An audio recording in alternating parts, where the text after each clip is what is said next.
Le procès de Dabia vient de s'achever et elle a pris perpétuité, ce qui est une très bonne chose au vu de l'atrocité du crime auquel elle a participé. Donc là-dessus, vraiment rien à dire. Tant mieux, c'est mérité. Cependant, comme vous le savez, avec d'autres personnes, on a beaucoup eu la thèse et l'assurance même que Dabia n'était pas seule dans ce crime. Et c'est pour ça que ce qui est dommage, c'est que le procès a été orienté de manière à ce que on n'aille jamais chercher ce qu'il y a eu autour d'elle. Tout s'est concentré sur elle. On n'a pas de motif, c'est-à-dire qu'on a c'était un acte de barbarie gratuit, voilà, il n'y a aucun motif. Alors que ça me paraît quand même fou qu'il n'y ait vraiment aucun motif. Alors, ce qui est étonnant déjà, c'est que le procès a quand même été rapide. Pour une affaire de cette ampleur, ça a duré une semaine. Alors qu'un procès aussi médiatique, aussi important sur une affaire comme ça, c'est souvent 2, 3, 4 semaines pour une affaire de ce genre. On l'a vu encore récemment avec les procès qu'il y a eu, c'est souvent 2, 3, 4 semaines. Donc là, c'est quand même assez expéditif. Autre élément, et on va revenir dessus, il n'y a eu aucune reconstitution alors que demeurent des points d'ombre assez importants dans cette affaire. Dans toutes les affaires, il y a toujours des constitutions d'un instant, des incohérences, ou d'un instant où le personnage principal est incohérent. On le met devant la scène en disant « Ok, t'as menti ou t'as pas menti, refais-moi ce qui s'est passé. » Pourtant, que ce soit pour le procès Jubilard, reconstitution. Daval, reconstitution. Le Landais, reconstitution.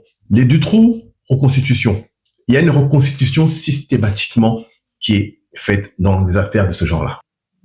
On a une scène de crime qui a été faite dans une vitesse dingue, en quasiment 1 heure et demie. Elle a eu le temps de tuer, de violer, de mutiler, de boire un café, d'écouter de la musique.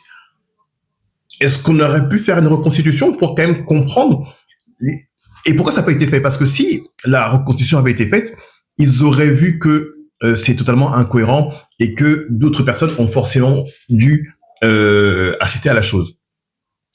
On n'a toujours pas vraiment de certitude sur le lieu du crime. On dit que c'est là-bas, ok, la machin.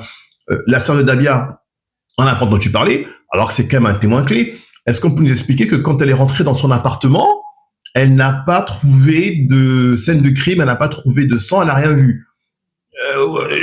C'est la magie ou quoi?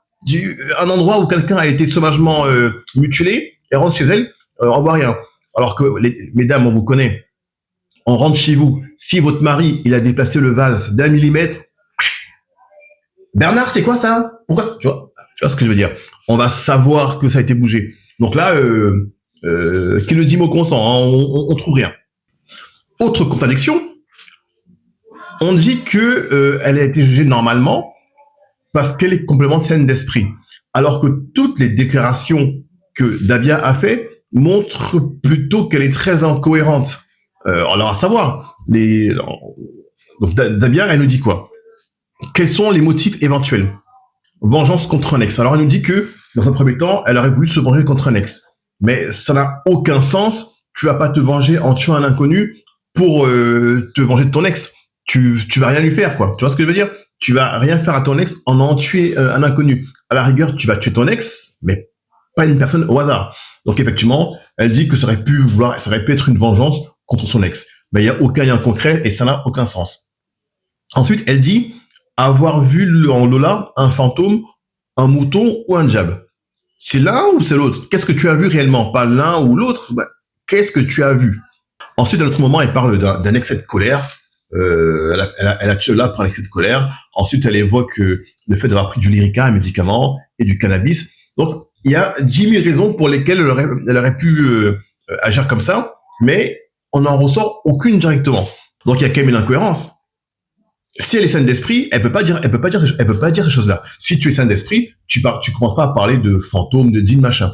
Les personnes que Dabia a rencontrées, on n'en a vu aucun arriver. Alors, ils disent qu'ils ont mis de côté tout ce qui était un petit peu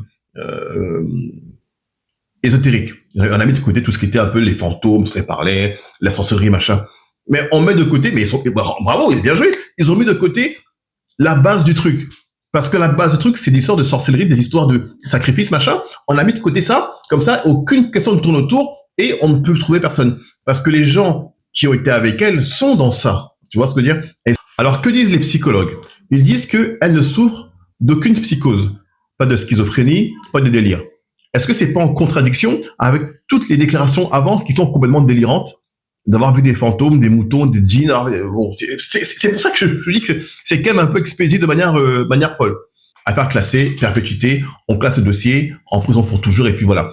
Donc ceux qui sont derrière sont très très forts, ils sont très puissants, et c'est pour ça qu'ils contrôlent le monde. Hein.